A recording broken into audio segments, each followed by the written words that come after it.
Time now for Michigan's #1 outdoor radio show, Mike Avery's Outdoor Magazine. Mike Avery has covered the outdoors in Michigan for more than 4 decades, and that tradition continues today. Outdoor Magazine is brought to you by Jay's Sporting Goods, the Eider Insurance Group, Angler Quest Pontoons and Polar Craft Boats, the Forward Corporation, Primal Tree Stands, Security Credit Union, Garber Chevrolet, Brenton USA Hunting Rifles, and by Michigan Brand Meats. Now, here's Mike Avery. Well, thank you, Ken Hunter, for that introduction, and welcome to another edition of the Outdoor Magazine show right here on the Outdoor Magazine Radio Network. So glad to have you along with us as we continue our 3-hour weekly adventure into the history and tradition of the outdoor lifestyle here in the great state of Michigan and occasionally beyond. My name is Mike Avery, also known as the Big Guy, and I look forward to sitting at this microphone every week. If you're like me, if you love the outdoors, maybe if you grew up in the outdoors, hunting and fishing, it's more than a hobby. It's more than a habit. It's more than a pastime. It's a way of life, isn't it? And for those of us who love to hunt and fish and shoot and trap, when we're not doing it, we're probably thinking about it or talking about it. So I get to come in here every week for 3 hours and talk about hunting and fishing and shooting and trapping. It doesn't get any better than that. I thank God for giving me this opportunity, and I thank you for tuning in. If you didn't listen to the radio show, the podcast, the online stuff, there'd be no audience for me to do this, and I'd have to move on, and then I would be very sad. So what has happened in this last week since you and I last talked? Big news in the outdoors. I heard my first cicada. You know, you may not, cicada, you're going cicada. The things that sit up in the trees and buzz, they kind of drive you crazy after a while. And it's one of those sounds, it's like a red-winged blackbird. It's like the first time you hear it, after not hearing it for a while, you go, oh, well, that's a different sound. I haven't heard that in a while. I heard my first one a week and a half ago. So what does that mean? Well, if you listen to the old school, the old sayings that I love to keep track of, they used to say from the time you hear the first cicada buzz, it'll be 6 weeks until the first frost. Well, that's not true. I've kept track of it for many years. My dad, when he was around, we used to keep track of it. And it's not 6 weeks. So then I started to push it out. Okay, it'll be 8 weeks. Well, it's really not 8 weeks either. I'm going to say it's closer to 10 weeks. From the time you hear the first cicada buzz until the first frost is kind of about 10 weeks. But I guess maybe it's not important as to what the exact date is. My question is, and I'll throw this out to you, and you can send me your thoughts on this. Email mike@mikeaveryoutdoors.com. Is there a correlation from the time we hear the first cicada until the first frost?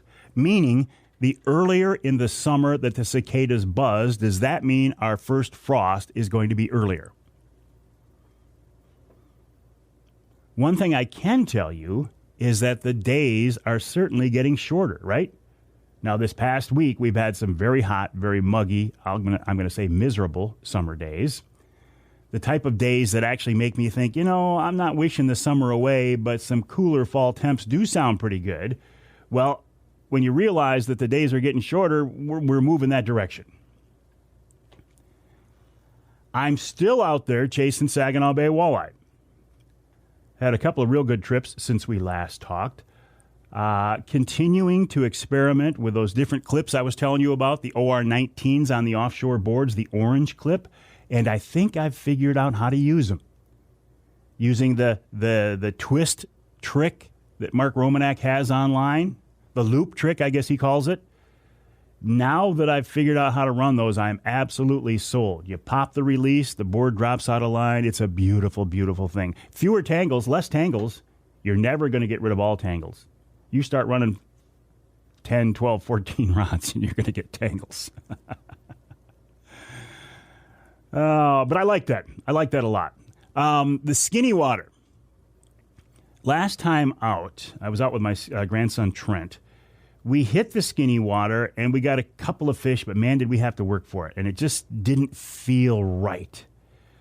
So I said, well, Trent, let's make a run. And I was glad to make the run because I had just had, the day before, I had the tubes, the tri-tune.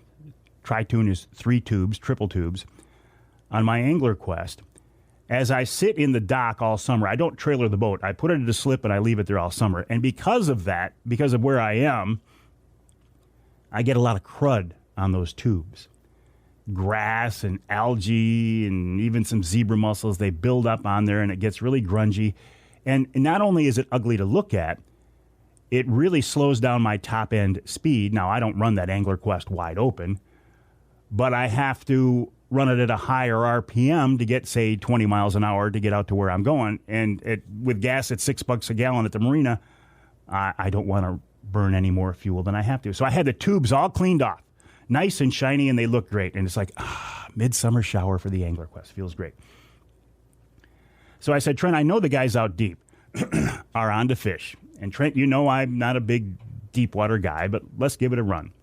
So we ran out. We set up in about 22 feet of water, marking a lot of fish, but the fish were all deep. And you know I don't like fishing deep water, and I'm not a big fan of fishing for fish that are on the bottom. But I learned a trick from Mr. Angler Quest, Brad Dupuis. And he said when those fish are laying on the bottoms, he has a technique called dredging, where he runs spoons behind number 30 jet divers, and he lets them weigh out. So I tried that. One side of the boat, I ran 30 jet divers with spoons, 80 to 95 feet back. And on the other side of the boat, I ran flicker minnows and flicker shad, number 7, using the 50 plus 2 method. You let out 50 feet of line, snap on a 2-ounce snap weight, and then let out 30, 40, 50 more feet of line. So we run 80 to 100 feet on those. And then I always bounce a couple of spoons off the bottom if I have enough people on board. And it worked. We got fish out deep, and it actually gave me more confidence on those deep fish. And that's good because my skinny water fish, as the water temperature continues to go up with these hot summertime days now, it's going to get harder and harder in there to catch fish, and so I'm going to have to go deep. There was one terrible situation out in the bay this past week. In fact, on my phone, I got an SOS text. SOS, SOS, SOS. Grandpa overboard, man overboard, grandpa in the water, a kid left on the boat, can you help? And I got this text because they were in the water that people knew that I usually wanted to fish. And I'm in Grand Rapids at my granddaughter's softball tournament, so there's nothing I can do. What a sickening feeling. Long story short, a dad, a grandpa, 4-year-old and a 9-year-old are out fishing. It's a beautiful day. The wind switches on them, starts to get rough. They say, all right, it's time to go in. They're getting ready to come in. I think they may have even been pulling boards. And out of nowhere comes this big white boat. This big white boat almost hits them. At the last minute, it turns off, but it comes by so close that it throws a great big wall of water, a big wake, rocks the boat so much back and forth that the 4-year-old falls in the water. He's wearing a life jacket, thank God. Dad, being a dad, sees his 4-year-old go in the water, and he jumps in after him. But the north wind now and the wake from the big boat are pushing the fishing boat away from Dad. He can't get the 4-year-old and himself back to the boat. Grandpa sees that Dad and the 4-year-old are in trouble. Grandpa, being a grandpa, jumps in to save them. He reaches the 4-year-old. He gets the 4-year-old off Dad's shoulders so Dad can now get up and get some air. And Grandpa didn't make it. The 9-year-old who was in the boat had been taught very well. When he sees everybody in the water, he calls 911. He gives them the boat position based on, I think, probably off the graph on the dash. So good job, buddy. But this family has gone through a terrible, terrible situation. And I bring this up not as any kind of a judgment on what happened. I think they're heroes, both of them. They jumped in the water. One of them didn't make it. Grandpa didn't make it. He honestly gave his life to save his son and grandson. Is there any more honorable thing to do? But I bring it up as an example of what I've talked about so many times. On the water, especially the big water, when things go south, they go south in a hurry. Now, the big white boat that threw the wake that knocked the 4-year-old out of the water, authorities don't know who that was. But the person who did it knows who they are. I think you should turn yourself in. You know what you did. You know what you caused. And if not, you got to live with that the rest of your life. So my thoughts and prayers go out to the family. What a terrible thing to have to go through. Just something to keep in mind. The water, the fishing, it's wonderful. It's beautiful. But again, when things go south, they go south in a hurry. Great day on the water, beautiful day on the water can turn to tragedy. And we hear these stories all too often. We'll take a break here in the Outdoor Magazine Show. When we come back, we're going to start to get ready for bow season with Scott Hamlin of Bohning Archery. Then Tom Campbell of Woods-n-Waternews wraps up this first hour this week right here on Outdoor Magazine.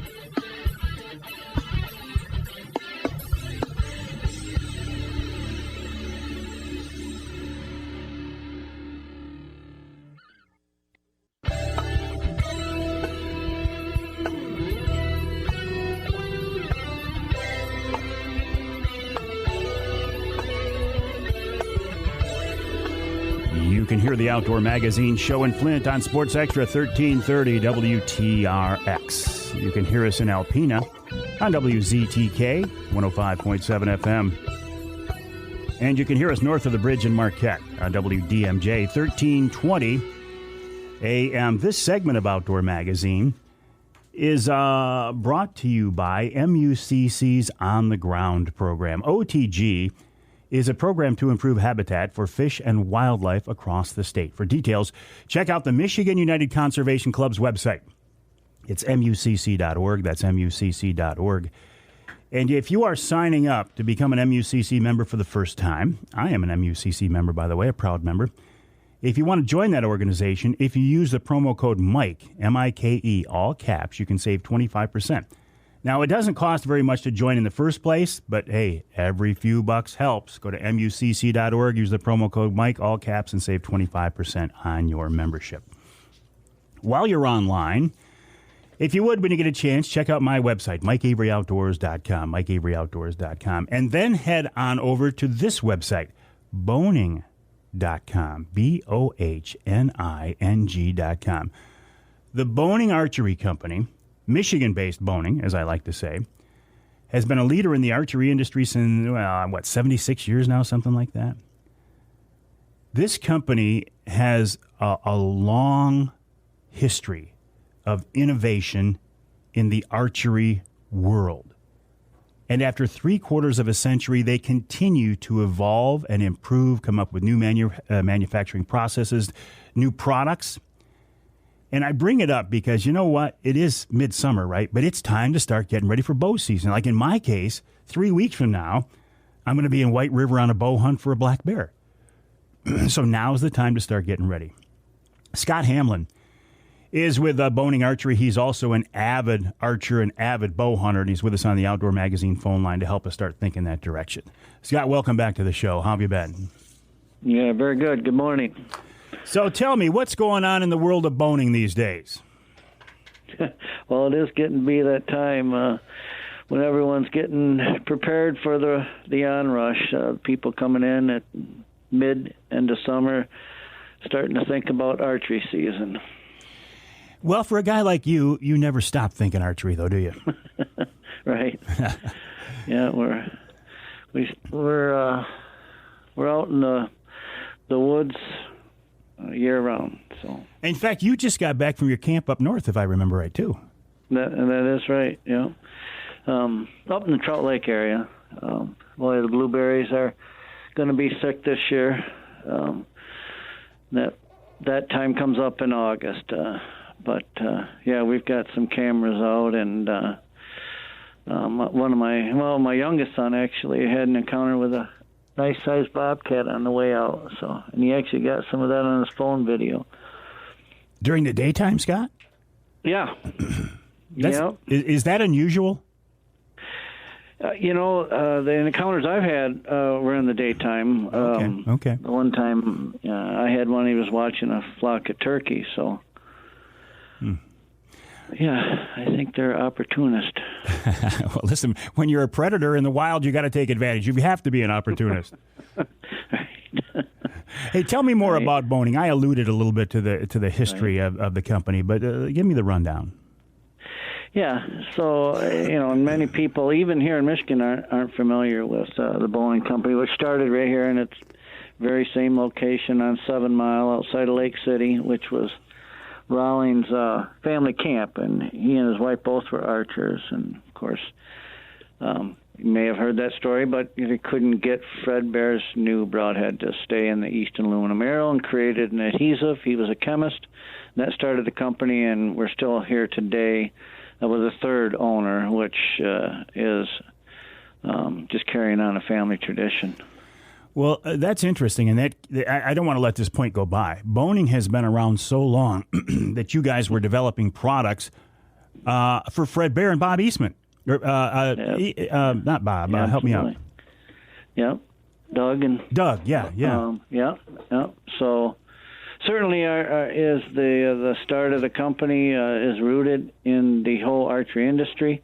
And of course, wherever we go worldwide, actually, I am U.S., but we have a international salesperson. It's always great to talk to everyone, and who knows, many of those people know the Bohning story and appreciate it. And of course, we're all, being archers or outdoorsmen, just love the history. So it's always great to talk about those people. And of course, I have the added benefit of having been raised in Grayling during that Fred Bear time. So. You must be living the dream. I mean, you've been around the archery industry forever. You grew up, in the Fred Bear shadow of Fred Bear. Now you're working for Bohning. Yeah. My friends were quite jealous when I took the job, and I'd send them pictures from wherever, Salt Lake or Big Sky or out in Redding, California. It is certainly a enjoyable profession, and the people are fantastic. Of course, archery and outdoors is so family-oriented. It's such a wonderful thing to see wherever we go. That's an interesting point. People look at this outdoor industry, the business side of the outdoors, and they think, man, this is a huge industry, but it's not. When you look at, automotive and stuff like that, the outdoors, it's big in Michigan, but overall it's a small industry, and it's a pretty close, tight-knit group of people. It really is. And again, we, attend shoots and sales events anywhere from East Coast to the West Coast. And, there's a core of dedicated archers, say, in the target area. And then there's a core of just families that go to these events for their weekend, camping or just togetherness. And so when you go to these events, there's 5-year-olds carrying around a little youth bow, and 85-year-olds still carrying around and shooting in events they've been taking part in for 50 years. And it is truly a lot of fun and a very close-knit group that now, Introduction of Crossbows is bringing some new people in that may have only been a firearm before. So is Bohning more of a target archery company or a bow hunting company? Yeah, we're both. We're probably primarily hunting is our focus. But, in Europe, it's more target archery that goes on there than hunting. So our sales there are obviously more target-oriented.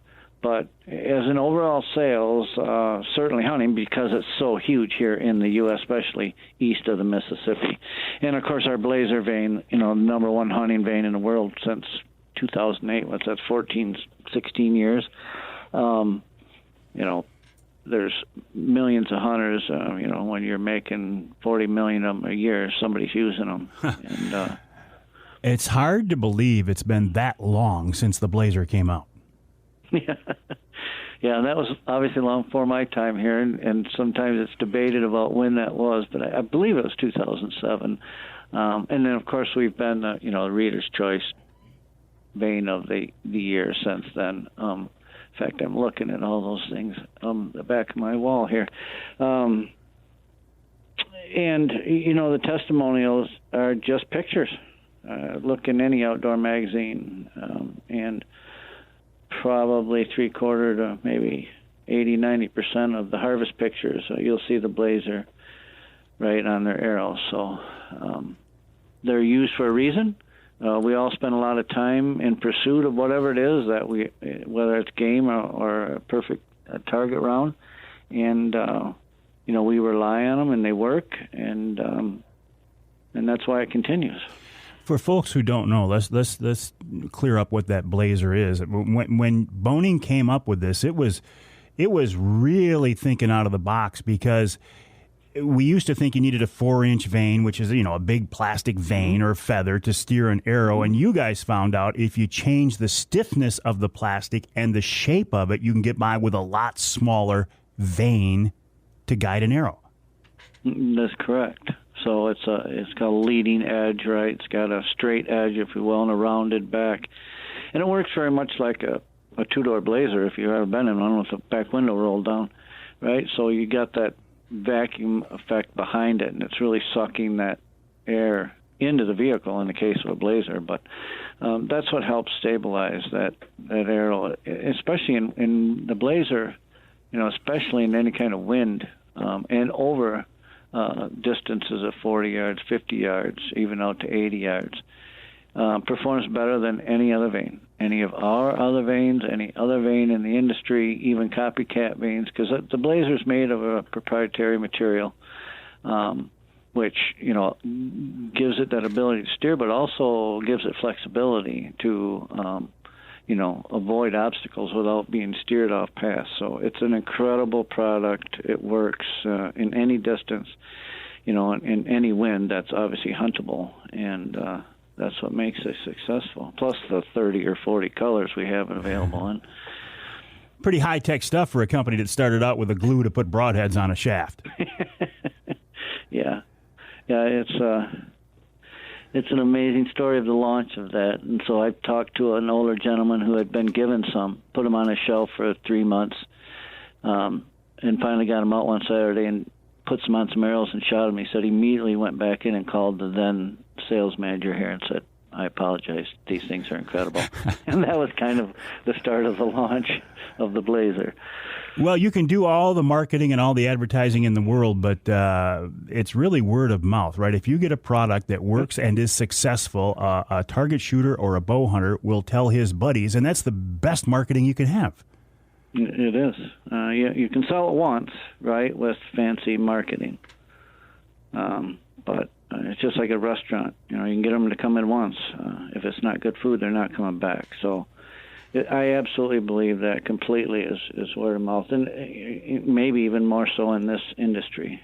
So, hang tight, Scott. We got to take a break here on the Outdoor Magazine Show. We're talking with Scott Hamlin of Bohning Archery, Michigan-based Bohning Archery. The website bohning.com, BOHNING.com.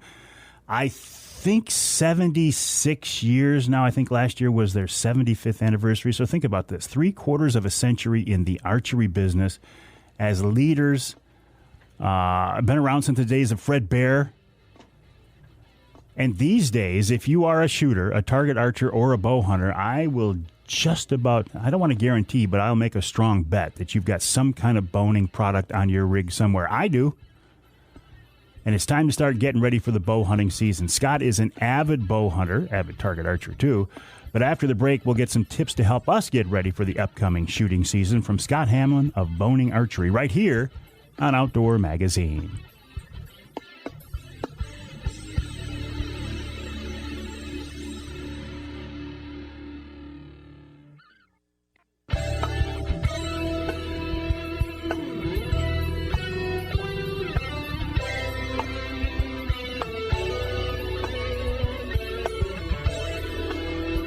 You can hear the Outdoor Magazine show in Battle Creek on WBCK. That's 95.3 FM. You can hear us on the other side of the state, Port Huron, WPHM 1380 AM. And let's go north of the bridge. Let's go way north of the bridge. Let's go to Iron Mountain, WMIQ 1450 AM. This segment of Outdoor Magazine brought to you by a UP company, Rapid River Knives. As always, I have a Rapid River knife in my pocket right now. I think they are a great product. They're beautiful. They're handmade by craftsmen at the Rapid River showroom and factory just outside of Rapid River on US 2. If you get a chance, stop by the showroom, tell them the big guy sent you, and see what they have to offer. You can watch them make knives. You can buy a knife, and you can get it engraved right there on the spot. Folding knives, gutting knives, skinning knives, hatchets, axes, fillet knives, kitchen knives, you name it. They're beautiful pieces of art that are designed to be used. Chris Durson of Rapid River, he said, look, don't buy my knives and put them up on a shelf. Buy them and use them. And I do. Check out the website, rapidriverknifeworks.us, rapidriverknifeworks.us. Also, while you're online, head on over to bohning.com, BOHNING.com. That is the website of Michigan-based Bohning Archery. Been around the archery industry for 3/4 of a century. Scott Hamlin is a hardcore archer. He works with Bohning and helping to get the word out about that company. Scott, as we start to get closer to the upcoming bow season, like some of us, myself, I'll be bow hunting in Ontario here in a month. How do we start getting ready? What's your advice? Right. So, getting our equipment out, if it's been in storage, it's important. Starting with a string. One of the important things with a string is to make sure it's clean before we go to apply any kind of wax or lubricant. Something that's maybe overlooked is taking a warm rag and cleaning off any old, whether it's residue from the outdoor or even old wax. And some people use a piece of serving thread and run it up and down to clean that string before we, again, use any kind of, whether it's natural or silicone-based wax. What else, Scott? I mean, that's great advice. I use. I'm shooting a crossbow. I love my recurve, but I wasn't shooting it enough to have the confidence that I needed and the confidence that the critters deserved. So I went back to my crossbow, and I'm using your products: the string lube, the rail lube, lube, liquid, silicone-based. Yeah. Yep. Mm-hmm. Yeah, and those are great. Again, to make sure you're getting penetration into the string, right? Because it's made up of several strands, and they're very tightly wound. So, a lot of the issues you see with string failure comes from, the waxes again, or the lubricants we use not penetrating. Like, for instance, under the string loop where it's attached. It's very difficult to get lubricant under there, and a lot of times that's where the string fails. It's got a lot of tension there, and it's dry rotted. So even though today's strings are made with materials that are waterproof for the most part, they still require some kind of maintenance, and lubrication is one of those. So we have a product called Accelerator Wax, which is great here in northern Michigan because it's an all-weather, right? It stays soft somewhat even in really cold temperatures.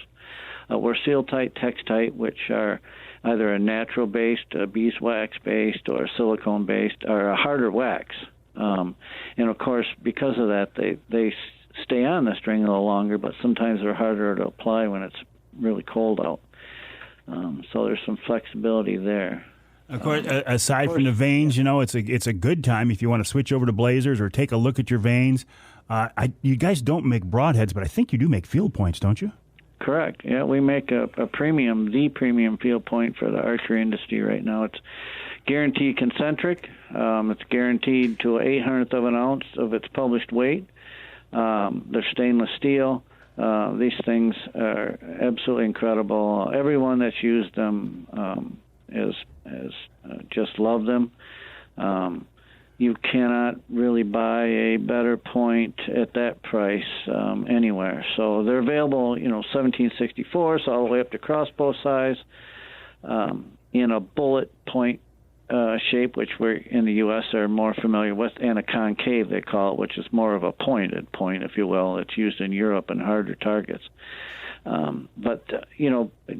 My point about the field points, and of course when we made those, we did a lot of competitive comparison, and their weights were far off of what was published. So if we're buying tolerance-rated arrows, right, and we're buying tolerance-rated equipment, and we're wanting to be accurate, it only makes sense to use, the best field point you can, and those are certainly ours, Bohning premium field points. Well, Scott, I got to give you guys a lot of credit. I mean, going back to a company that started with the very basics, a need for an adhesive to glue broadheads to, at the time, what were, wooden or aluminum shafts, to this high-tech stuff today. And Bohning continues to be right in the heart of it, continues to innovate. I will wish you a great season.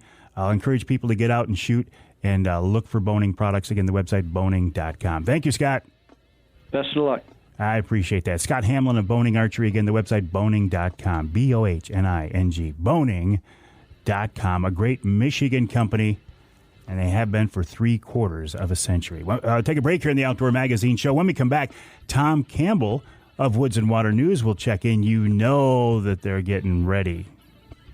They're right in the heart of getting ready for the big outdoor weekend. That's coming up just around the corner. And in our second hour, we're heading to the UP to do some fishing. And we'll talk wolves and bears with Cody Norton of the DNR.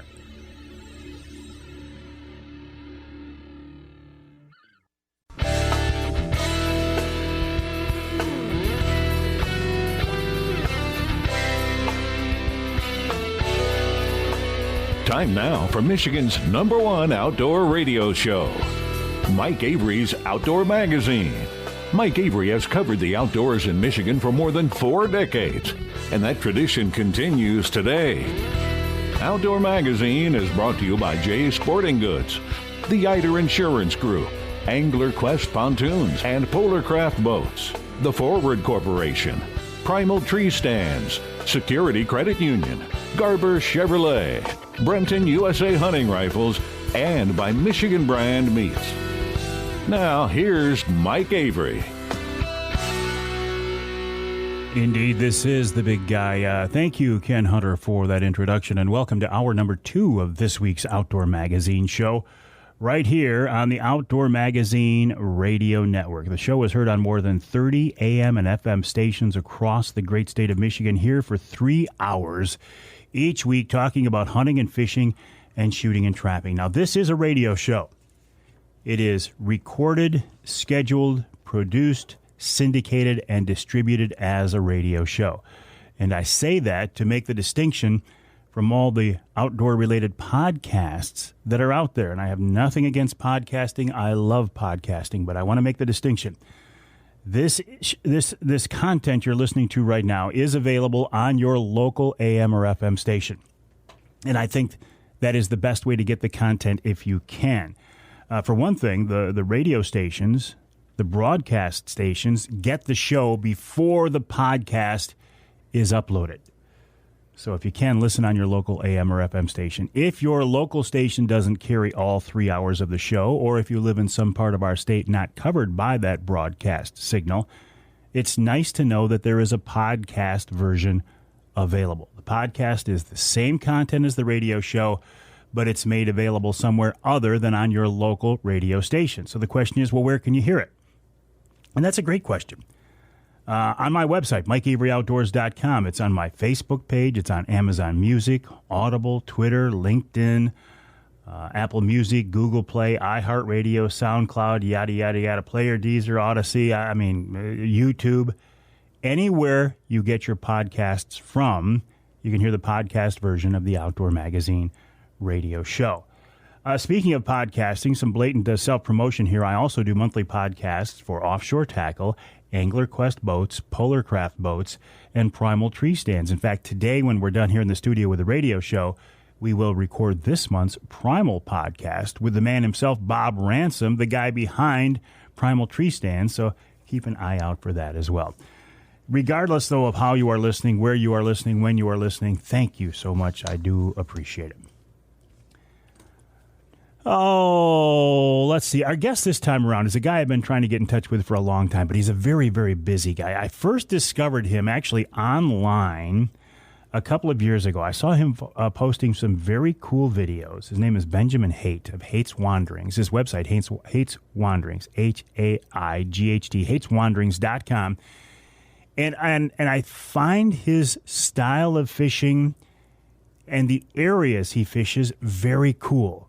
He specializes in remote inland fishing trips.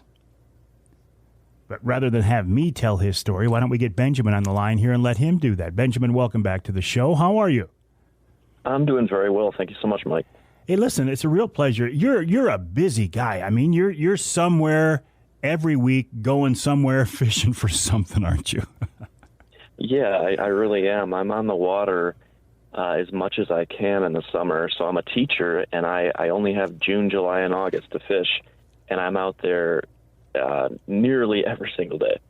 Well, you do make the most of it. Tell me more about, now you're fishing for fun, but you're also taking clients out too, right? Yeah, I used to do more fishing for fun, and now it's mostly taking out clients on the water. And where do you fish? What do you fish for? Well, that's kind of a broad question there. I primarily target the western half of the Upper Peninsula, and I only fish creeks, rivers, and sometimes flowages that are going towards dams, but I don't ever fish lakes. So that's kind of the big distinction when people ask me what I fish. I'm always fishing rivers. Anything with flowing water. And I think that's very cool, but I do have to ask you, why no lakes? I have my own philosophy when it comes to fishing, and I want to be in places where there are no people, and I want to be out in as much wilderness as I can be. And lake fishing, usually you're going to have houses, you're going to have boats, you're going to have motor traffic, and there's nothing wrong with those things. But for me, I enjoy just the solitude of flowing water, going down a river, and each cast is a different spot to fish. I get that. I think that's very cool. And the minute you said Western UP, I thought, that's what the appeal is. You're looking for remote fisheries. Yes. How did you get started, Benjamin? Well, it's kind of a bit of a long story, but I got started in Alaska, actually. I was working in Alaska on a fishing boat, and every summer, as soon as June would hit and I was done teaching, I would fly to Alaska, and I'd work all summer on the fishing boats. And a few years back, my wife and I got more serious about starting a family, and I realized I had to be here with my family. So I transitioned from working in Alaska to working here. Now, an Alaskan fishing boat, are we talking like Deadliest Catch type of stuff? Well, not exactly. I would go out on a 43-foot delta, so we'd have about 16 passengers, 3 crew, and we'd be fishing for halibut, salmon, lingcod, things like that. So it was a very cool experience, but it wasn't quite guiding. Well, no, it does sound pretty cool, and just the scenery and the fishery up there is beautiful and very impressive. So how? I mean, I'm looking at your area code. I'm not going to put it out here, but do you live downstate and fish up north, or do you live full time up north? I live full time up okay. north in the UP.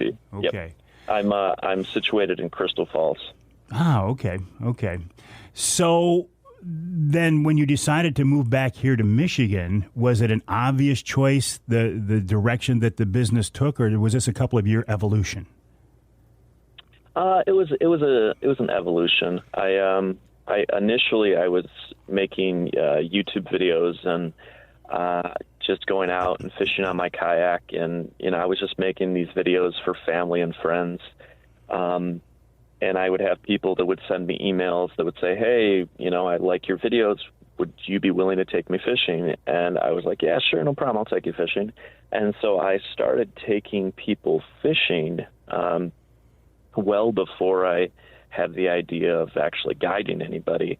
But in essence, I was guiding people. I wasn't calling it guiding. I was just taking people fishing. Mm-hmm.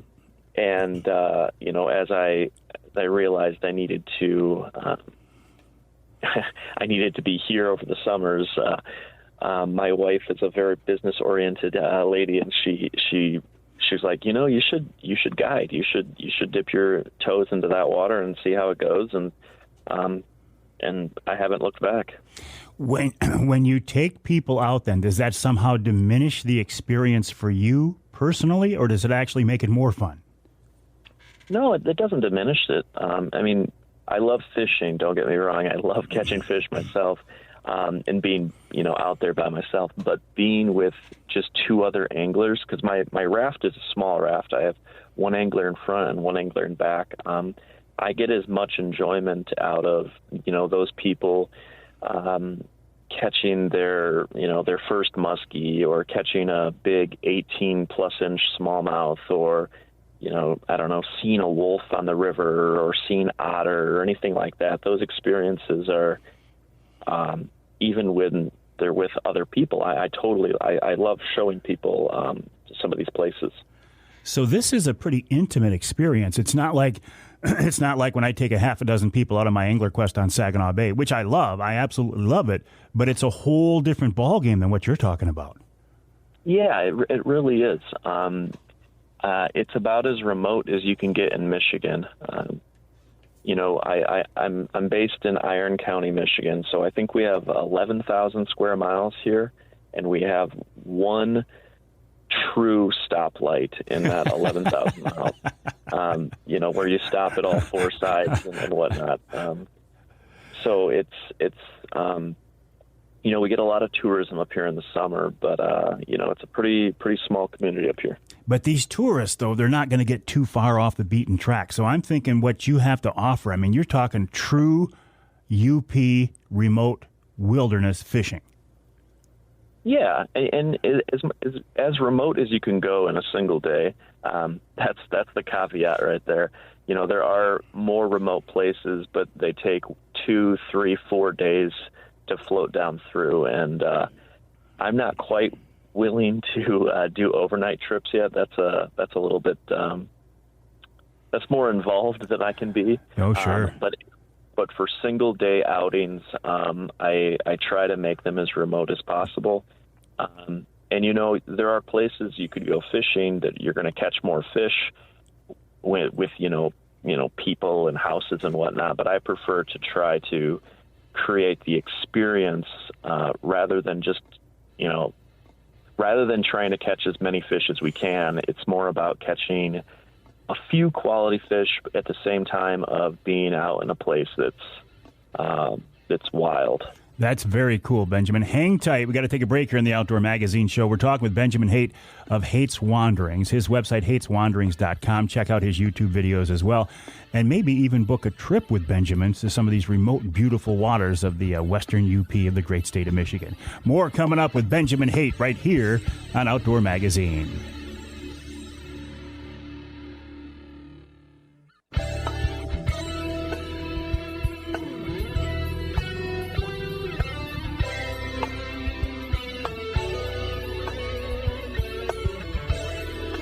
You can hear the Outdoor Magazine Show in Houghton Lake on 92.1 The Twister WTWS. You can hear us in Lansing on WILS 1320 AM. You can hear us in St. Joe on WSJM 94.9 FM, and you can hear us north of the bridge in Escanaba, the Riviera of the North, on WCHT 600 AM 95.3 FM. This segment of Outdoor Magazine is brought to you by the Linwood Beach Marina. Linwood Beach can be your year-round Saginaw Bay fishing destination and your Mid-Michigan Tracker and Angler Quest headquarters. You know I love that. The folks at Linwood Beach, beautiful facilities, great spot, great people, great service. I can't say enough about these folks. The website, linwoodbeachmarina.com. That's linwoodbeachmarina.com. Now, as I say, I love Linwood Beach. But the thing about Linwood Beach is you're going to see people there, right? Because it's a popular spot, and it's a very well-known spot. They great facilities, but there's going to be a lot of people around, most times. If you go fishing with Benjamin Haight, you're probably not going to see many other people. His website, haightswanderings.com, and Haight is H-A-I-G-H-T, haightswanderings.com. Benjamin, when you go out on these trips, you say you've got a raft. Are you targeting a particular species, or are you fishing for whatever's going to bite? It kind of depends on what the client wants. Usually I have, 3 different style of trips. I have a combo grab bag day, and that's literally whatever bites. It might be pike, smallmouth, walleye, muskie. But then I also have smallmouth oriented trips where we're basically only targeting smallies. And then the third option, which is a bit rarer, is a muskie only float trip where we only target muskies. Now, that I would think is more of your hardcore angler, and you're probably not going to see a lot of fish in a day, but the ones that you do are going to be very special. That's right. Muskie fishing is a good day of muskie fishing is finding one fish in the net in the entire day, which is for those hardcore anglers, as you said. But I mean, my experience muskie fishing is more downstate. Like on Lake St. Clair, you're going to see multiple fish. You're trolling 5 miles an hour. It's a lot of fun, but again, it's not real intimate, not in your face. I'm looking at your videos right now, and this style of fishing that you're doing is pretty cool. Yeah, it really is. Small rivers, and when I say small, a lot of people, they don't really have quite the idea. Most people, what they would consider a creek is what I consider a small river up here. 1 to maybe 3 feet of depth, lots of boulders. It's fairly tannic stained, so people think it's muddy, but it's not actually muddy. It's clear water. It's just so stained with tannins that you can't really see very far into it. And there's a lot of gradient. So gradient is that downhill flow. So we go through rapids, we go through riffles, we sometimes have to portage around obstacles, and so it's quite, it's a little bit hardcore. Well, and again, that's the appeal. Yeah, exactly. No brookies, Benjamin? Very, very rarely we catch brookies. Most of the rivers that I fish are considered warm water fisheries, but there are a few rivers that I fish that are considered transition fisheries, where they go from cool water to a warm water change. So early in the season, you could find brook trout, maybe brown trout, in some places even rainbow trout. But as the summer progresses, those fish push very far up into feeder creeks, and you won't find them anymore. I'm looking at your videos. In fact, I've got the website haightswanderings.com up on my laptop here in the studio in front of me. I'm looking at your videos. I love the way you do things. I'm seeing this over the shoulder, it looks like a camera on your head. You've got drone video involved. I mean, the way you document this and put it together is beautiful. Well, thank you. I appreciate that. It takes a lot of time to get the filming done right and then the editing done right. And I'm very slow at putting out new videos, but I try to make the stuff that I put out, I try to make it quality content. So are your trips, are they bait fishing, spin fishing, fly fishing? What are the logistics, the details? I provide spin fishing gear for my clients. So, fairly light tackle. But some clients, they prefer to bring their own gear. They might bring bait casters and things like that. I do have a handful of clients that, prefer to fly fish. And I have, an assortment of flies, but I do not provide fly reels and fly gear. So if they want to fly fish, that's totally awesome. Bring it along. But they kind of have to be a little bit knowledgeable in their own fly game. because that's a little bit more challenging in Sure. a small river system on a raft. But yeah, no, I have quite a few fly fishermen. Well, following up on that, then, are your clients more of the hardcore type, or are they casual anglers who just want to see some beautiful Western UP wilderness? Oh, that's a great question. I think I'd put them, it's a firmly 50-50 mix. I have, families that come out, father-son or father-daughter, or grandfather, grandson, like a generational combo trips. And they usually just want to have fun, and they usually just want to see the kid catch fish. I enjoy doing that because it's really fun, putting kids on their first fish ever, or and then on the other side of the equation, I have people that would drive from Pennsylvania or drive from Texas to fish for a week, and they're a little bit a little bit's the wrong word. They are quite hardcore, and they want to fish hard. Are these waters you're fishing, are they the type of places that tourists could find on their own, or are you fishing local honey holes that really nobody knows about but you guys? Well, I mean,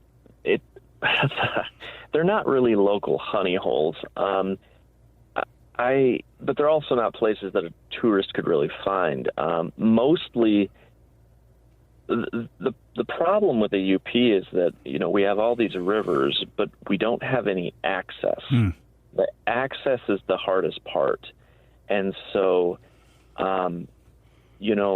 there are these rivers that flow fairly close to towns up here that people just have no way of getting to. There's no access in, there's no access out, unless you have, specific vehicles that can drive, down 2 tracks and through trees, and you got to cut down stuff with a chainsaw. So it's not that it's a local honey hole, because mostly nobody fishes them in the first place. Gotcha. It's just it's inaccessible, and that inaccessibility leads to fun fishing opportunities, because usually there's nobody around. That's what I was just going to ask. Do you ever even see other anglers when you're out there?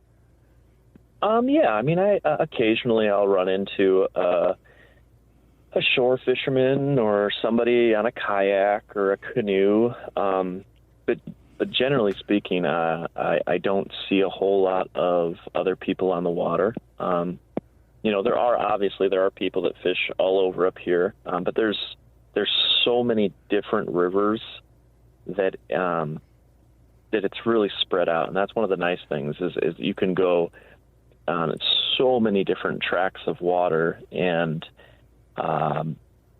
almost always you can find fish somewhere. Well, and again, congratulations on your videos. I actually had to click out of your website because I was so fascinated by watching your videos. I was getting sidetracked and couldn't continue the conversation. So That's all right. You do a great job with those. Here we are now, the third week in July. We're coming up on August here. What's the fishing like now? And if somebody called you and said, hey, I want to book a trip, Benjamin, you give me your advice. What would you direct people to? What species right now? Right now is a kind of an intricate, or delicate is the word I'll use, a delicate time to fish in the UP, because our water temperatures are high, our water levels are low, and so we might have water temps right now between 70 and 80 degrees in some of the rivers.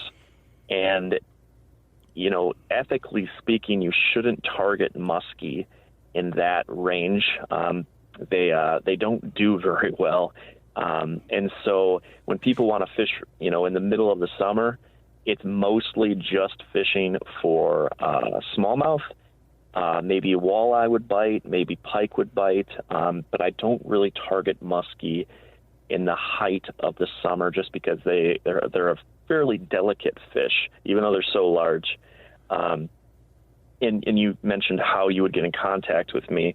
The best way to do it is through my website, and to go through the contact tab. You just click that, and it automatically sends me an email. since I'm never at home and I don't usually take phone calls because I'm just out in the river. Yeah. The best way to contact me is through my website and email. And again, that website is HaightsWanderings.com. Haigts, H-A-I-G-H-T-S, HaightsWanderings.com. So you've got openings. I mean, you can get people out on the water right now until you got to go back to school. Well, I mean, I'm basically booked to capacity. Are you for the really? rest of the year. Good for you. Yeah, I usually fill up fairly early on, but I do occasionally have cancellations, and I can, I'm always willing to take an email, and if somebody can fit in a specific day, but I usually am booked up probably 4 or 5 months in advance. See, your wife was right with this whole business plan, wasn't she? Yes, she was. My wonderful wife is absolutely right. Yes. They always are, Benjamin. Real quick question. Are these catch and release trips, or do you allow anglers to keep fish?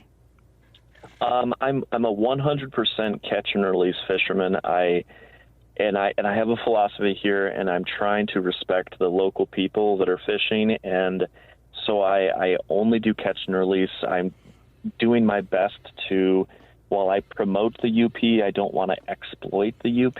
Perfect. And so I'm trying my best to not affect the fisheries, and so everything catch and release. We don't use bait or live bait or anything like that. So we try to... Listen, I got to cut you off. I get what you're saying. I think you're coming from a wonderful perspective. The website, HaightsWanderings.com. Check out his videos. They're great. HaightsWanderings.com. We'll take a break when we come back. Wolves, bear, lions, and tigers? No, not that. Coming up here on Outdoor Magazine.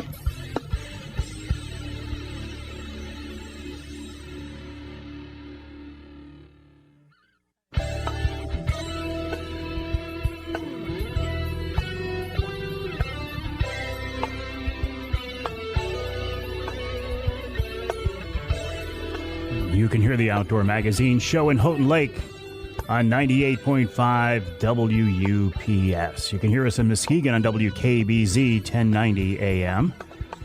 And you can hear us, let's go to the thumb, Sandusky, WMIC 660 AM and 95.3 FM. This segment of Outdoor Magazine brought to you by Bohning Archery. We had Scott Hamlin of Bohning on in the second and third segments of the first hour. But just a reminder, Michigan-based Bohning has been a leader in the archery industry for 3/4 of a century. They continue to come up with new products, new innovations. And Scott reminded us it is time to start getting ready for the upcoming bow season.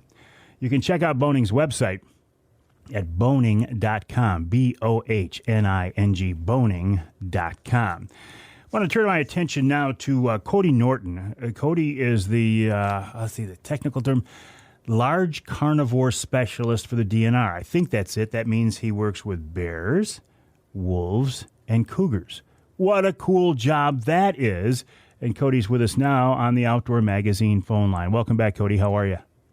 Hey, Mike. I'm doing well. How are you? I'm doing real good. Before we get to the topics at hand, I've got to ask you, you were up bear hunting with Ron St. Louis of Northern Wilderness Bear Outfitters up in White River, Ontario, over the Memorial Weekend. How did that go? How was the trip? I did. It was a great trip. I got to go up there with my dad. I've been hearing about his spring bear hunting stories from Canada for a long time, and it was fun to be able to take a trip together. And we both saw lots of bears. Ron was great, as were his other helpers there at the camp, and we had a blast. Oh, good. I'm good. I'm glad to hear that. So we want to talk first a couple topics, but the first thing is wolves and this wolf survey that's been sent out. Yeah. So right now we're in the process of updating the Michigan Wolf Management Plan, and so that was first written in 2008, updated in 2015, and now we're in the process of updating it once again. So as you mentioned, there's a public questionnaire that's been sent around. You can also get to it on our website at michigan.gov/wolves. And basically, we've written a draft updated plan, and we want to get input on it before it gets finalized so we can make sure we make any last-minute changes that need to be made. Well, forgive me for saying this, Cody, but what's it matter what you guys want to do? Isn't this all in the hands of the feds anyway? Yeah, so I think something to keep in mind with a wolf management plan, these are, it's a long-term thing. It's going to be in place for, in the past, we've been trying to update them every 5 years. Now we're actually talking about maybe extending that to 10 years, like other management plans that we have in the state. But even though wolves, like you mentioned, are on the endangered species list right now, they went back on the list in February due to a federal court judge ruling. But that's not to say that they won't come off, before the management plan is updated again. Is this frustrating for you guys? Because here at the state level, where you have a better idea of what's going on than the feds do or than the anti-hunting groups do, you know what you want to do, but you can't. I'm going to say it's got to be frustrating.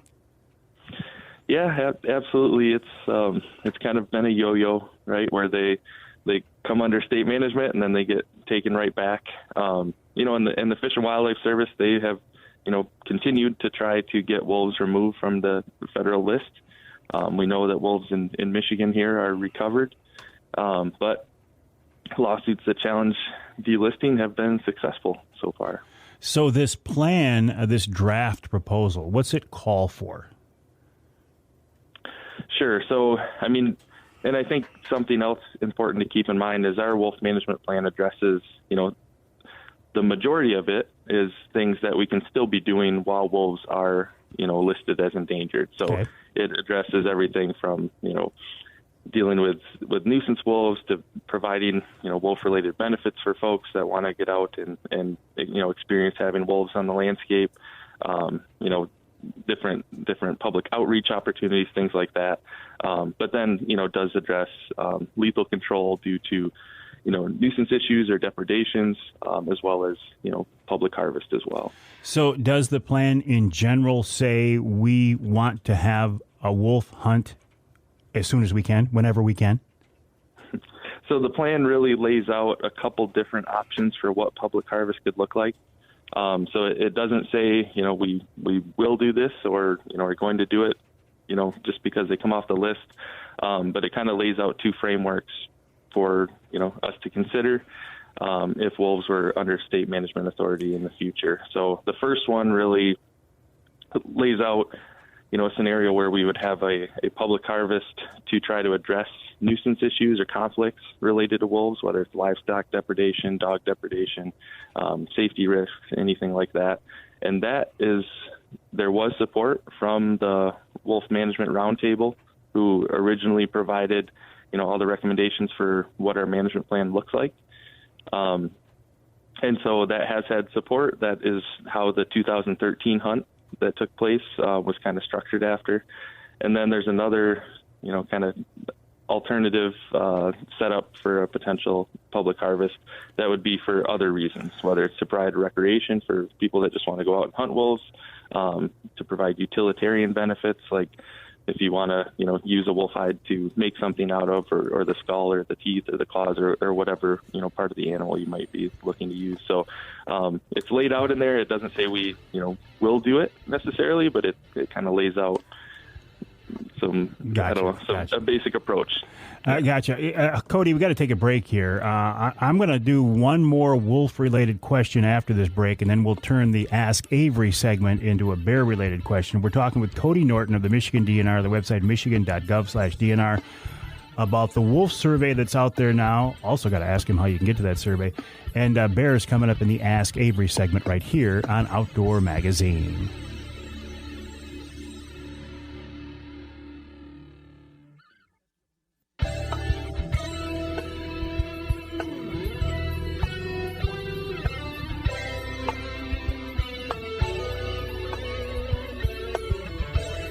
You can hear the Outdoor Magazine show in Holland on WHTC 1450 AM, 99.7 FM.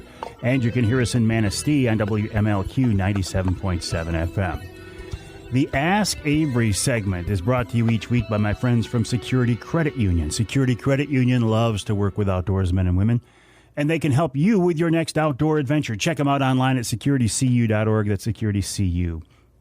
mikeaveryoutdoors.org. The way the Ask Avery segment works is you can send me an email to mike at mikeaveryoutdoors.com with a question, comment, criticism, a question that you want to pose directly to me, or if you wanted to pass it along to somebody in the DNR or MUCC or something like that. This week, we're kind of melding two topics together. We're talking with Cody Norton, who is the big game specialist for the DNR. Cody, before we get to bear, a couple more questions on a potential Michigan wolf hunt. Number one, is there something in place this time that would allow trappers and dog hunters to be involved? So the plan, stays very general. It provides overarching guidance. So if we were actually going to propose a hunt or recommend a hunt to the NRC, we would be specifying those within the memo that goes before them. But it certainly talks about hunting and trapping in the management plan. It does not, preclude the use of any of those techniques. Gotcha. And the last question on wolves is this survey. If somebody didn't get it or get the email, where do we find it online? Yep. So if you go to michigan.gov/wolves, there's a button on there that says provide feedback on planned draft. Perfect. Okay, now we'll turn our attention to the Ask Avery segment. The last several weeks, one question I've been getting constantly from people is, man, I got 15 bear preference points and I still can't get a tag. There is some confusion on how the bear application process works, Cody. Help me out. What's the thinking behind this? Yeah, and in order to know those specific examples, we'd have to kind of talk and dive into the details, but in general, we have a preference point drawing system for bears in Michigan. I think there's a lot of confusion because elk is the same time, but elk uses a kind of a completely different drawing system where you get extra chances. That is confusing. It's very confusing, yes. Yeah, absolutely. And we definitely get questions on that every year. With elk, when you apply, you get an extra chance that year. With bears, you get preference points from years that you're unsuccessful, so you don't get an extra point, the year you're applying. How about if we make these consistent, Cody? Well, the thing is, if you try to do a preference point system for elk, I think you might be waiting a significant amount of time, which you already could now, but every single year you apply for elk, you have a chance of drawing a license. Where with bears, licenses are awarded to those with the highest preference points on down. So it's a little different with bears. You can kind of plan out when you're going to hunt, and kind of how many preference points you're going to need to get a license. Where with elk, you could draw it your first year, you could never draw it in your lifetime. So I think that provides a little more opportunity where bear, provides a little more stability and you can plan for your hunt. And the thing about bears too is you're taking into account the bear management unit, the area that you actually want to hunt, which is a huge factor. Absolutely. And with elk, you're kind of just assigned to a hunt period and management plan or management unit. But for bear, you can be very specific. If you want to try to hunt every year or every other year, you can usually do that in certain hunt periods and units. And then if you want to wait a long time and try to get that Baldwin tag or Drummond Island tag, you can take a long break from bear hunting and try to get one of those. Well, you know me, Cody. I like to bear hunt too much to wait 15 to 20 years to bear hunt in Michigan. So once you and some others help me figure this system out, if you go to parts of the UP and you take the third season, you can hunt bears every other year. Yep, absolutely. And it's quite a bit, especially the Western UP. That's kind of the Berglund unit actually typically has leftover licenses every year.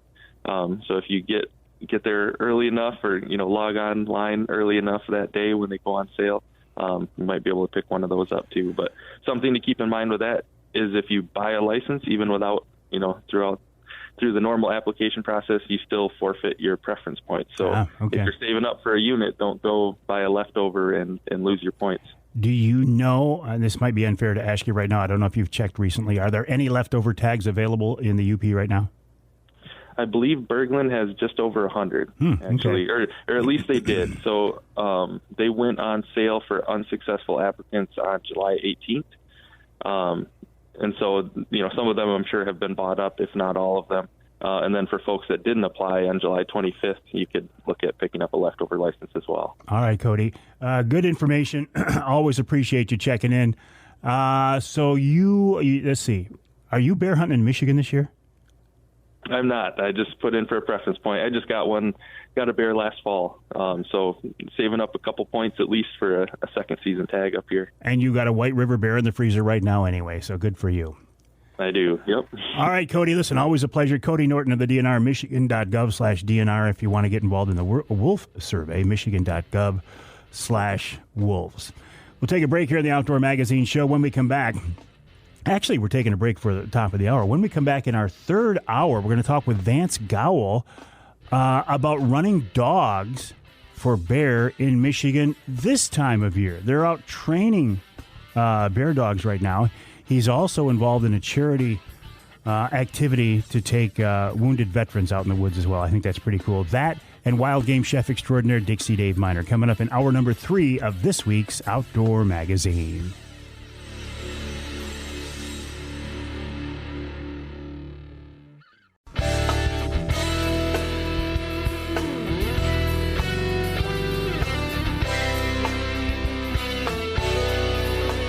Time now for Michigan's #1 outdoor radio show, Mike Avery's Outdoor Magazine.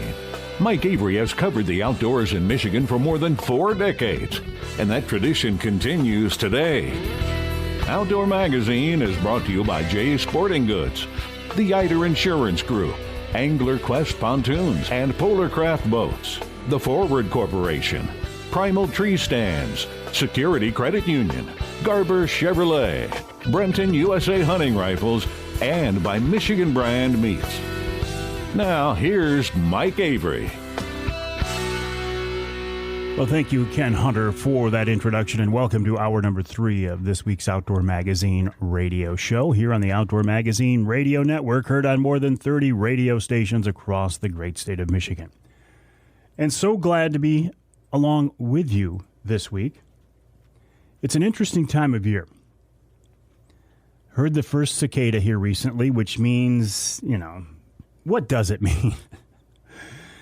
The old saying was, from the time you hear the first cicada till the first frost is 6 weeks. Well, that's not the case. I've been keeping track of it for years. I thought, well, it's closer to 8 weeks. No, it's really closer to 10 weeks. But regardless, when you hear that first cicada, you know, okay, something is in the works. There's something coming up around the corner. It has been a hot, muggy week for a lot of people across the state. Kind of the heart of summertime in July. Now, if I was still a salmon fisherman, I would be getting so geeked because the next few weeks would be the best king salmon fishing of the year. The fish are getting big. They're getting closer to shore. As a walleye angler on Saginaw Bay, my skinny water fishery is going to start to die off here real quick because all this hot weather is taking the water temp, the surface temp up, and the fish are, in some ways, moving out of that skinny water, out of that shallow water. They'll be around deep for a while, but they're moving to the outer bay. So what else is going on? For me, it's time to start thinking about getting ready for my White River, Ontario bear hunt with Ron St. Louis. That's coming up here in less than a month now. I'm about 3 weeks now. Wow, I got to start getting ready for that. For others, it's what? Bass fishing inland lakes. It's, I don't know, choose your passion. Choose your addiction. For some people, it's starting to run their hunting dogs. Vance Gawel is a hardcore farmer, family man, hunter, houndsman, bear hunter. Pick your title. But he's a guy who I love to stay in touch with. He sends me some great videos, some great stories, and he's also a great guest here on the Outdoor Magazine radio show. And he's a busy guy, but I managed to pin him down for just a few minutes today. Vance, welcome back to the show. How are you? I'm good. Thanks for having me, Mike. Always a pleasure. You are a busy guy between work and running dogs and family stuff. You've always got something going on. Yeah, I do. We're getting ready for wheat up here in northern Michigan, wheat harvest. So it's about to be real busy. I was scrambling around this morning. I went out and looked for a track here, and I'm sitting under a cell tower so I could get connected with you. Well, I appreciate that. When you say you were looking for a track, tell us more about that. Oh, I went out this morning, loaded the dogs up, and just looking for a midweek training bear to run, drive around, checking sandy roads, and trying to find a track on state land. Spend a bunch of time doing that and a bunch of gas. It's a lot of fun. Well, I don't know about the fun filling it up when you get to the tank, but what are we going to do, you know? Yeah, it's been painful this year. But.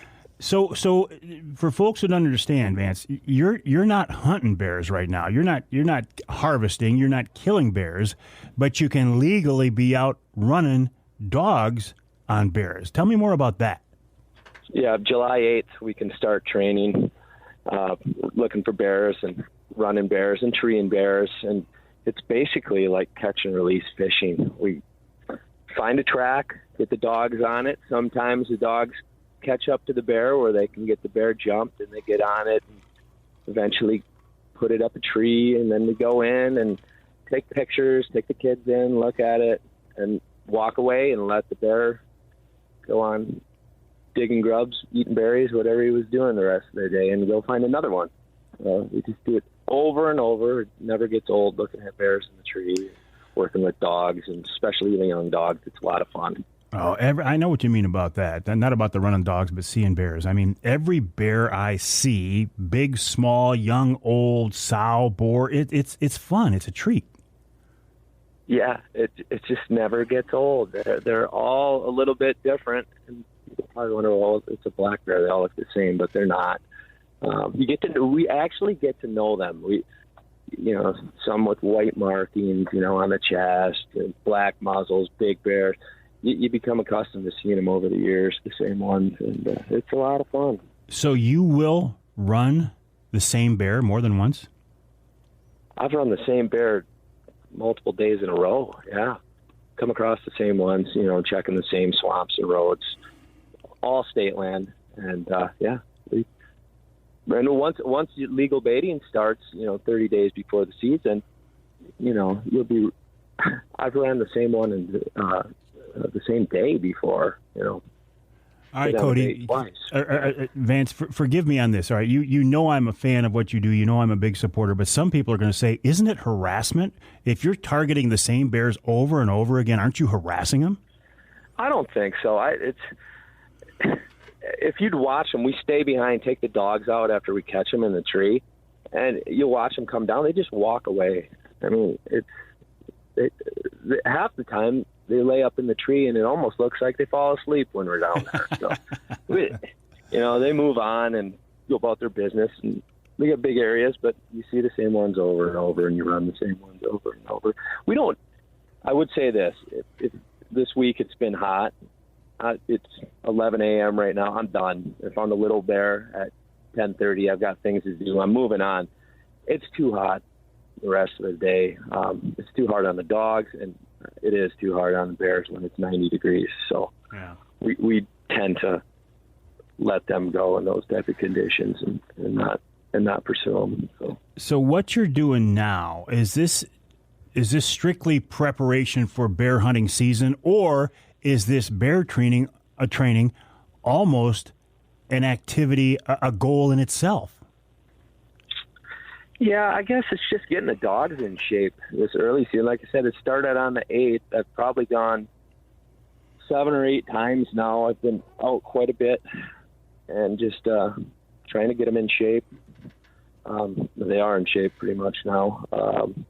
It's not doing anything for preparing for kill season for me because we don't kill that many. We're not. We like to run bears and let them go and run them again and have them again next year and like a big healthy bear population. So it's not like we're preparing it for hunting season. It's just a habit, something we've done for a long time, and I don't know what else I'd be doing at 4 a.m. on a weekday other than getting up and looking for a track. I was going to say maybe sleep. Yeah, maybe. How is your bear population there in your neck of the woods, the northern part of the state? It's early. It seemed like it was tough to come about a track, but now it seems pretty typical, pretty normal. There's some bear numbers seem good. There's a ton of berries this year, a ton of blueberries. So you just checking the blueberries to find tracks right now, and it seems to be pretty healthy. Seen a lot of late movement this year. That's been the odd thing. I've been getting, like last Friday, I retrieved a big bear and I found it at 4 p.m. And that's pretty rare for me. Track wasn't there at noon, and it was there at around 3:45. So a lot of daytime movement, but I think it's because there's a lot of food in the woods.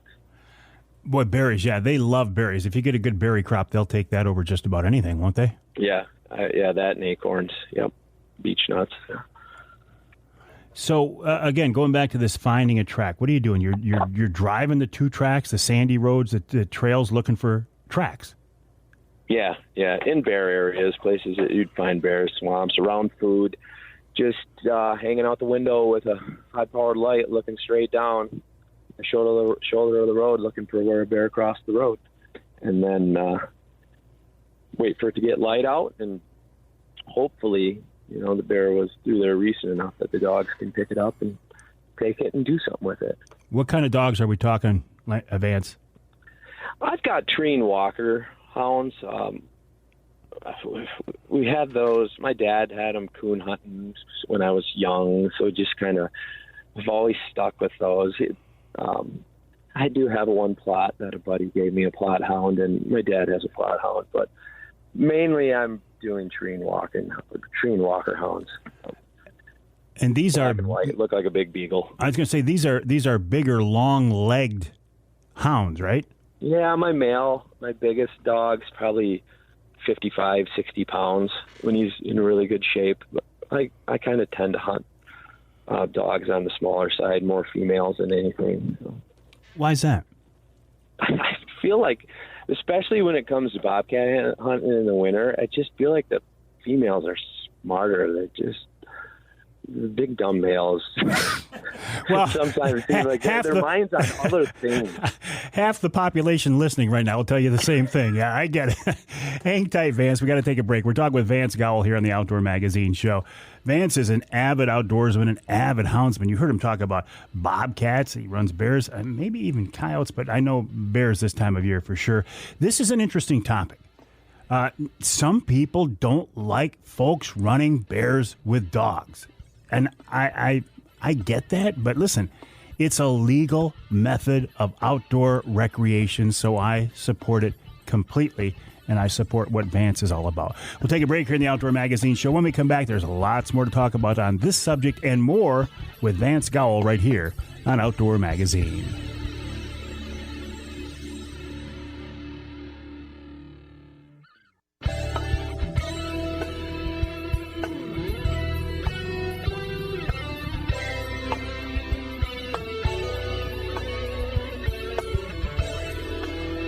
You can hear the Outdoor Magazine Show in Ludington on News 97.98, 98.7 WLDN. You can hear us on the other side of the state in Tawas, WIOS, 1480 AM, 106.9 FM. And you can hear us in the Yoop in Manistee on WTIQ, 1490 AM, 95.3 FM. This segment of Outdoor Magazine brought to you by Brenton USA Hunting Rifles. They are AR-style, highly accurate, tough, and dependable hunting rifles that could change the way you hunt. And by that, I mean they are an AR-style rifle. That platform has gotten lots of negative attention lately. But I think they can be a great hunting rifle as well. They're made in Lansing, just down the road from the governor's office, which is pretty cool. Probably keeps her up at night. Check them out online at BrentonUSA.com. That's BrentonUSA.com. Now, I will, as I head to White River here in a few weeks, I'm going to use my dart and crossbow for that hunt. But when we come back here to Michigan, and I'm hunting with Johnny Bowler up near Seney, I'm actually going to use my Brenton 350 Legend on that hunt. I've taken a lot of bears. Every one of them has been with a bow, either a crossbow, a recurve, or a compound. I've never taken one with a gun. And to me, it just seems kind of cool. that I would take my first Michigan bear with a Michigan gun. Now, I realize a 350, it'll do the job. I didn't get that gun specifically for bear. I got it as an all-purpose gun that will work for bear. I have never hunted bears behind dogs. Not that I have anything against it at all. I find it a fascinating topic. Vance Gawel is a guy who just absolutely loves this. He's got a long history of a houndsman. His dad was a houndsman, is a houndsman. His whole family's involved. I see very cool video and pictures of Vance's wife out there and his kids out there. Vance, what is it about this lifestyle of a houndsman that has you just so enthralled? I can't really explain it. It's just, I think most of it is just being around the dogs and training the dogs. I was around them when I was young. Like I said, my dad got me into hounds, and that passion never went away. I've tried a couple times to get out of it. When I was busy, I went back to college, 10 years ago or so, and I ended up getting right back into it. So it's probably never going to end for me. It's a good addiction. Yeah, it is. So this time of year, I mean, how many days a week are you guys out running bears? It started on the 8th. I've been pretty much averaging 4 to 5 mornings a week. I get up real early, and then I can be back to the farm for farm-related work by 9, 10 o'clock on good days. So don't miss much work. Yeah. Well, and you sent me, speaking of work as a farmer, you sent me some very cool video last year of a late season standing cornfield that you said bears are actually burrowing, digging dens down in cornfields. Yeah, that bear he was prepared. I can't remember. That was before rifle season, but that bear, I found where he was going to den up. He had pulled a bunch of stalks together, and I had made a comment, it looks like a big nest. And somebody was like, it's not a nest, but it does. It looked like a big nest. He just pull the stalks over themselves, and they lay out there all year. But unfortunately, I cut that corn, and so his house went away. But he stayed in there. He was in there in rifle season right up about the 20th. The guy that rifle hunts there kept seeing him. But, yeah, they'll stay in the cornfields. They'll get in the cornfield once it hits milk stage and the corn's edible, and they do a lot of damage, but they spend a lot of time in the corn around the farm. You talked about running dogs this time of year to get the dogs in shape, but from what I've seen, you want to get your hunters in shape too. I mean, this is no easy task following these hounds into the swamp. Sometimes it's easy, sometimes it's a lot of work. That bear I sent you the other day, that big bear, that was one of the easiest ones you can get. My 6-year-old and my 4-year-old were able to walk to it, and that was probably about 90 yards off the road when it ended. So just depends where you're at. When I'm up in Baraga hunting on the west end, that's usually a lot different than down here. Well, how so? I think obviously terrain, one thing, but what are the differences? Big blocks of woods. Down here there's roads everywhere. We've got 2 tracks and gas well roads just crisscross, and you can get around into places a lot easier. Up there, that's why I like going up there. It's such big country, and not many roads, so you got to do a lot more on foot. That's the way I like to do it. Well, and you get north of the bridge, and there's another factor you got to worry about too. Yeah, I've dealt with that factor. Had a dog killed in 2015 by the wolves, but there's not a lot we can do other than just pay attention to wolf tracks on the road, and once it's legal baiting time, wolf pictures on the camera, and try to stay away from them. Do the best we can. Have you seen, and this is the big controversy, but I figure a guy like you, a houndsman, a farmer, a guy who's out there all the time, have you, would you say that you believe there are wolves in the northern lower? I don't believe that. I've never seen a track. I've never seen one physically. In the winter, with all the different houndsmen I know, we're checking roads in the whole tip of northern Michigan. They're getting checked every day by somebody. And I don't know any hound hunters that have ever dealt with a wolf down here. Yeah, if they were out there, I think you guys would see them. We'd find them. That big cats, we'd find those too. But I've never found any of that. Vance, what about the friction sometimes that exists between the dog hunters and the bait hunters? Is there anything we can do about that? I hate seeing two hunting factions fighting not fighting, but bristling at each other. Yeah, I don't know. It's, all of our, once everybody's baiting and the bait hunters are baiting and we have baits out, all these bears on public land are going bait to bait. And I've never ran off a bait hunter's bait. And trust me, I know where there's a lot of baits. We see the bait trails. We're in these places all summer long. And we attempt to stay away the best we can. But there's no guarantee when there's a bear at 2:00 at this bait in the morning, he's an hour later, he's at another bait. It's hard to do. We don't want to wreck their hunts. Usually by about Wednesday of the red oak season, we're helping bait hunters because we get a lot of people stopping and calling because of nocturnal stuff. But I don't know, other than if we could ever separate, I don't know if that would work. I don't think that's a good idea. But what's your sense of how far bear will wander from bait to bait? Do they cover a lot of territory? Yeah, I'm trying to think of specific examples. We had a big white chested, he had a big white V on him a few years ago, and I want to say it was at least 6 miles as a crow flies, and we had him on 2 different baits. And then a bait hunter actually took him, a kid did later on, that was probably 3 miles south of that line. So yeah, they travel big areas. Before those 2 baits were specifically 6 miles apart. I had pictures of them. So. Wow. Well, and they're critters. They do what they want to do. Yeah, exactly.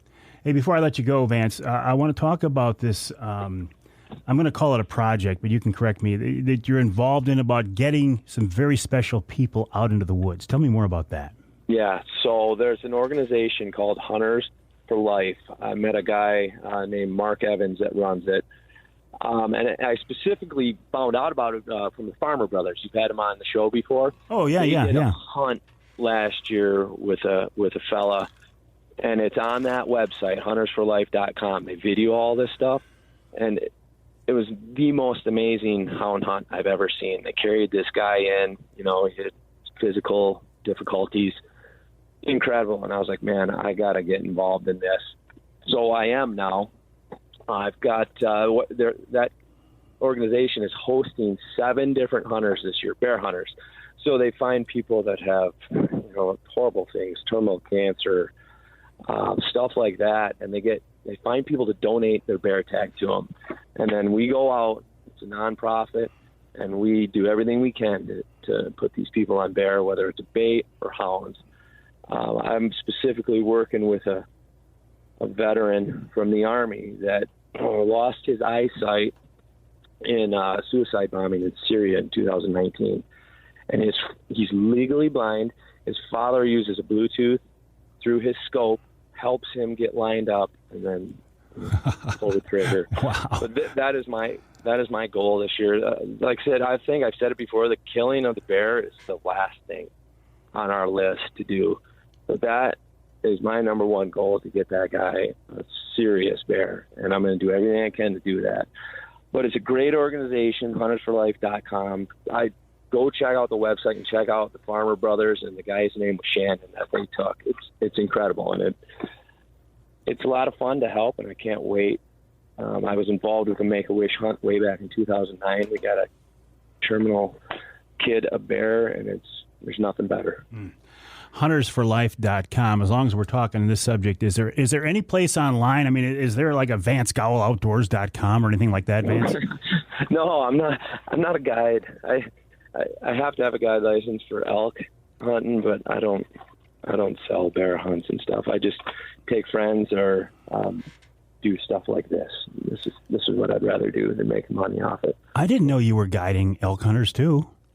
Yeah, I have to. Our farm gets annihilated by them. We're right in the heart of South Pigeon River country. And I've been doing it for years and help the elk hunters help me out as much as we help them out. So I didn't know that, and I have to apologize because I've had several people come to me and say, Avery, who would you recommend for an elk guide? And you would have been right near the top of that list. So now that I know that, I will send some, it's too late this year, but in future years, I'll send some business your direction, Vance. yeah, no problem. Thanks. Listen, always a pleasure. I will, I'll check out this huntersforlife.com. Is that it? Huntersforlife.com? Yep, that's the website, and they're on Facebook too. And like I said, everything's videoed, and check out the Farmer Brothers video from last year. It's incredible. All right, I will do that, and you and I will stay in touch. I think what you're doing is pretty cool, and I love the videos you're posting, and let's talk again. All right, that's good. Vance Gawel, a houndsman who's been out training his bear dogs here for a couple of weeks. I think he's one of the good guys. And I try to bring you the best guests that I can on this show. And he talked about the Farmer Brothers. They're outstanding houndsmen. Vance is an outstanding houndsman. Just lots of ways to enjoy the outdoors here in the great state of Michigan. And I like to cover them all, or as many as possible, right here on Outdoor Magazine.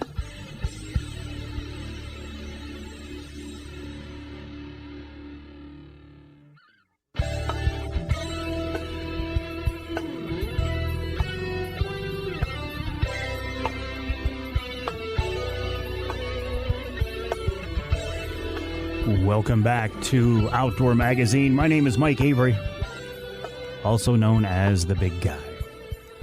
You can hear the show on more than 30 stations across the great state of Michigan, AM and FM stations, including WTCM in Traverse City. That's 580 AM. You can hear us in the Sioux on News Talk 1400 WKNW. You can hear us in Newberry on WNBY. That's 1450 AM. And downstate, you can hear us in Saginaw on WSGW AM and FM. That's 790 AM, 100.5 FM. In fact, I'm in the studio of WSGW right now for this 3 hours. This small corner of the building is unofficially known as the Outdoor Magazine studio. But I'm borrowing it from Pat Johnston, who is, well, always in this studio. I consider it his studio. He's just letting me use a corner of it for now. Pat helping me get through this week's show and doing a wonderful job, as always, Pat. I do certainly appreciate it. This segment of Outdoor Magazine brought to you by my friends from Reeder Landscaping. Reeder can take care of your lawn and property because it's your nature and our nurture. Let Reeder create an outdoor getaway in your backyard, as they have for me. And boy, I'll tell you what, right now, the folks from Reeder said, Avery, keep pouring water on your lawn. It's been so dry that I'm following their advice. They're also coming back here to do some trimming of some trees as well, and I'll be looking forward to that. They do a great job. Honestly, they do a great job for me, and I'm confident they will for you as well. So as I look at the rundown this week, it's been, let's see, there's some hunting, there's some fishing, there's some hunting, there's some hunting. We're starting to turn the corner here a little bit. Midsummer, it's almost, summertime, early summer, it's almost all fishing-related topics. You get into the fall, it's almost all hunting-related topics. With a little smattering of, a little bit here, a little bit there, right? But I can feel it. I don't know if you can feel this yet. I can sense this beginning of the change. And by that, I mean the change kind of toward the fall season.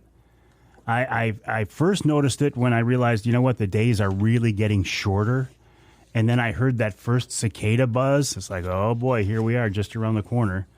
Now the question is, how many weeks will it be from the time we hear the first cicada buzz until the first frost? And is there a correlation? Does an earlier cicada buzz mean an earlier frost? My sense is I think so. The old saying was 6 weeks from the time you hear the first cicada till the first frost. Well, that's certainly not true. I've kept track of it for years. It's certainly not true. And I thought, I think it's closer to 8 weeks. Honestly, no, I think it's closer to 10 weeks. But does the earlier the cicadas buzz mean it's going to be an earlier frost? I don't know. I am fascinated by these old sayings, I call them farmer sayings, farmer's tales, whatever, when, things like, you've all heard this one. Red sky at night, sailors delight. Red sky in the morning, sailors take warning. When the wind is from the east, the fishing is the least. And I think there's a lot of truth in these sayings. They didn't get to be popular sayings in previous generations because they were just making this stuff up. No, there was some truth in it. And I think that I'll rephrase this. I think I have grown out of touch with this intimate relationship with Mother Nature and the outdoors. I know I have. I think of my granddad. When he wanted to know what the weather was going to be, he'd walk out on the porch in the morning and he'd look around. And he'd smell the air. He'd feel the breeze. He'd feel the temperature. He'd feel the humidity. He'd look at the clouds. He'd look at the wind. And he could tell you what the weather for that day was going to be. When I wake up in the morning and I want to know the weather, I turn to my phone or even, God forbid, my watch. I mean, I'm techie, geeky guy, but I think of what this has done is it's allowed me to become disconnected from this basic interaction between humans and the real world. And I've seen it generationally. My granddad he had intimate knowledge of these things. He was a farmer. He lived off the land. He had to understand what was going on. He passed that knowledge down to my dad, who was an excellent outdoorsman, a knowledgeable hunter and angler. And then my dad passed down some knowledge to me. And I will tell you this, I don't know as much as my grandpa certainly did. I don't know as much as my dad did.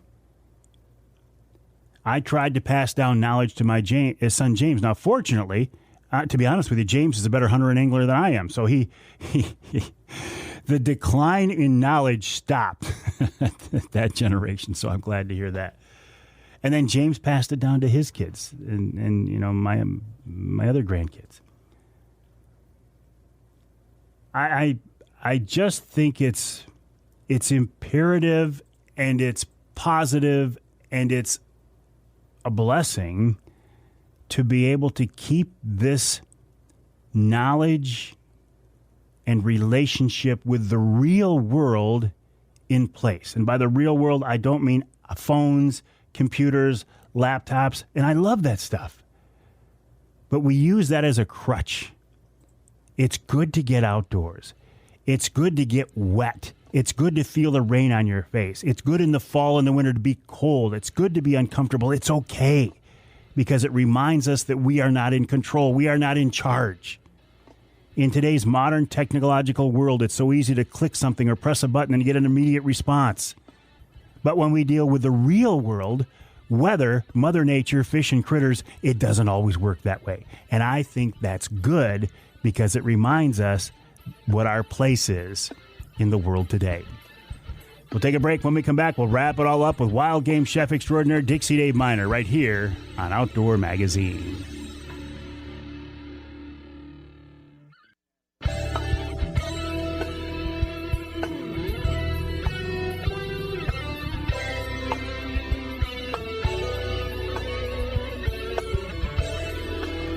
Welcome back to Outdoor Magazine. So glad to have you along with us.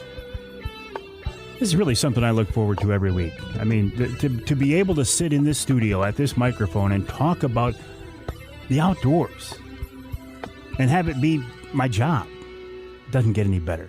It is a blessing to be able to do something that you absolutely love. And I feel like my good friend, wild game chef Dixie Dave Minar, also loves what he does. He is a master when it comes to cooking fish and wild game. David, now listen, I get it, especially in today's world. The job of running a restaurant may not always be great, but the actual cooking itself, is this still something you enjoy? I love every minute of it, Michael. It's like you love your job. I love mine's not a job, mine's a passion. There you go. Perfect. And a blessing. Yeah. We're on the same page there, my friend. How about? Well, you surprised me. What do you have for a recipe this week? Well, we have a strawberry sauce. You could use this with walleye because walleye lends very well to this, as well as salmon.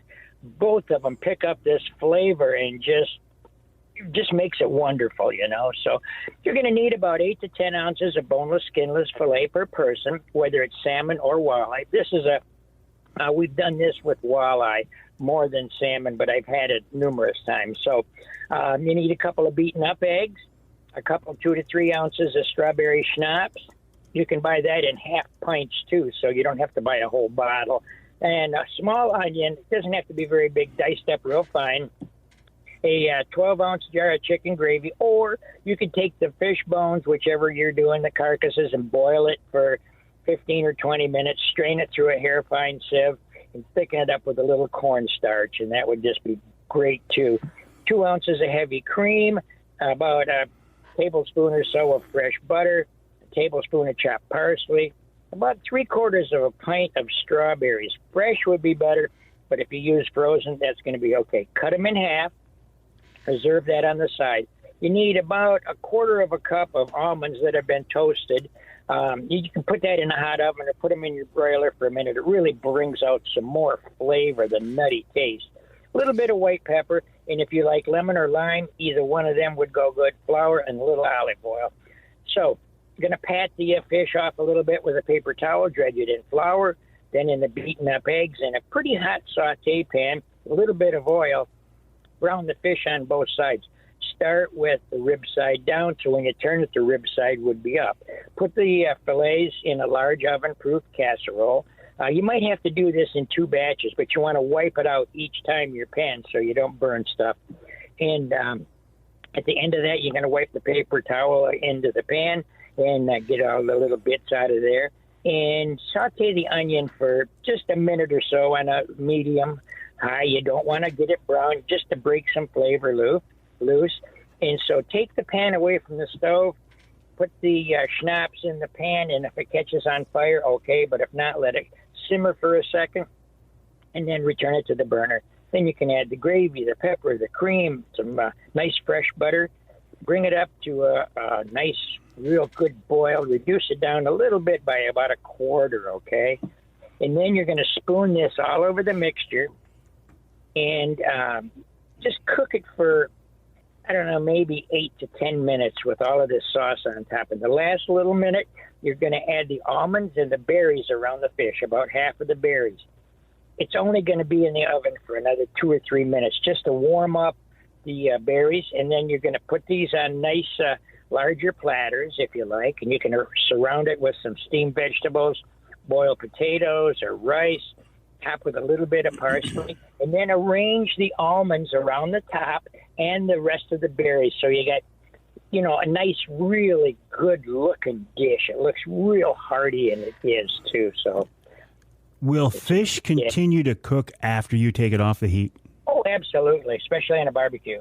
When you got it going like that, you take that off, and it's done. That's why you're only going to have this in the oven for maybe 6 more minutes or so, because when you brown it on both sides, you're getting it about halfway cooked through with no problem whatsoever. And pour hot sauce on it, boom, it's going to be done in a flash. Now, forgive me, I got distracted here in the studio at the beginning of the conversation. Did you say this could be used for walleye and or salmon? Yep. Which is better, in your opinion? Salmon is very mild, and walleye is even more mild. And salmon's going to be a little bit thicker, so you might have to cook it another minute or 2. And then by the time you serve salmon, it's going to absorb a lot of that flavor from the schnapps and a little bit of onion and the heavy cream. The heavy cream gives that wonderful taste in your mouth first thing, because you taste fat the first thing, and heavy cream's 36% fat. So little goes a long way for that. Well, and of course we're recording this just before lunchtime, and as always, you've got my mouth watering, Dave. Me too. Just talking about it, I'm really. All right, my friend. Have a good week. We'll talk to you next time. Thanks, Mike. Wild game chef extraordinaire Dixie Dave Minar. You can find him at Oscar and Joey's Roadhouse at just off I-75 at on the east side of I-75 at the Birch Run exit. My website is MikeAveryOutdoors.com. My email address, Mike@MikeAveryOutdoors.com. Do not hesitate to reach out to me with questions, comments, concerns, criticisms. Any topic you want to see me talk about, things that you're sick of hearing me talk about, I get it. I can accept that. Again, the website, MikeAveryOutdoors.com. Don't forget my Wednesday night live shows online and my Behind the Mics every Wednesday morning at 8:45. The Wednesday night live, 7 o'clock Wednesday nights. And I'll talk to you next time right here on Outdoor Magazine.